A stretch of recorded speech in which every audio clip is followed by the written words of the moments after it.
The Droid You Are Looking For Canada presents the video game Vault.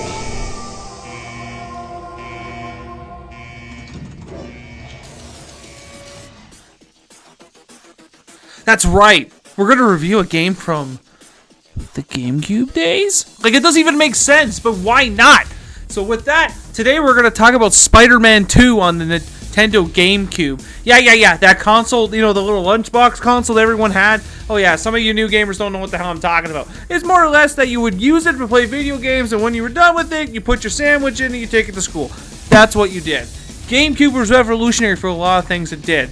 But one thing that stood out in the Nintendo Gamecube was Spider-Man 2. Spider-Man 2, loosely based on the movie, it had some intertwining moments, but there was multiple amazing things about this movie, about this video game that a lot of people don't know.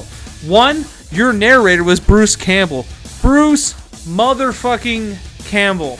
The man himself, the man of the giant chin, who can rival anyone to the days of how awesome his chin was. That's right. You do your tutorial, and he leaves middle of your tutorial to go get a ham sandwich. And he comes back eating the ham sandwich. That was funny to me. But another thing this game brought in was swinging mechanics. You actually had, the first time ever, you were able to swing through the entire city. Free flow. Yeah, the game, major flaw was being repetitive. It was more repetitive than any other Grand Theft Auto game ever created. You would literally have to do saving missions all the fucking time. It was so annoying.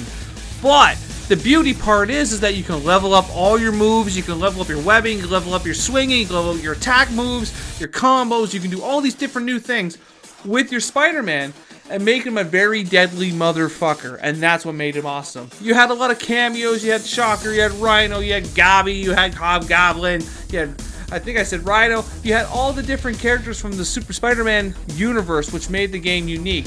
Now, it did try to tie in a lot with the movie at some point or another, but at certain times, it just wasn't needed. You found yourself getting really bored and then just saying, you know what, fuck this, I'm just going to swing around and I'm just going to have fun.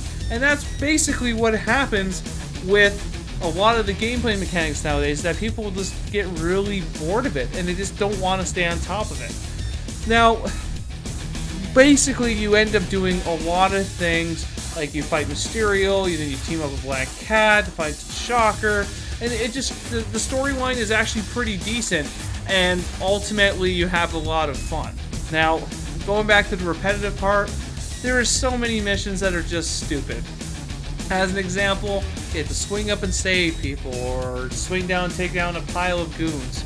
Well, for the game when it came out, the reason why I said the GameCube version, because honestly I felt that the gameplay mechanics, the controls, were the best on the GameCube. It also came out on the PlayStation 2, and also came out on the Xbox. The game was created by Treyarch. Yeah! The guys that made Call of Duty made Spider-Man. And not only did they make Spider-Man, they made a successful Spider-Man game where a lot of other companies completely failed. And when I stress by failed, I mean they were so bad, people don't even talk about them unless they're doing a video game review. Like me. So with that said, if you can get your hands on a copy of Spider-Man 2 on a PlayStation 2, PC, GameCube, or Xbox, do it, man. Or knock up an emulator, because let me tell you, you're going to find yourself having a lot of fun and not doing any of the side missions. That I guarantee. And with that, enjoy your chimichanga. Game over, man! It's game over! Thanks for listening to the Droids You Are Looking For podcast. Stay tuned for next week's podcast. Remember, the Force will be with you, always.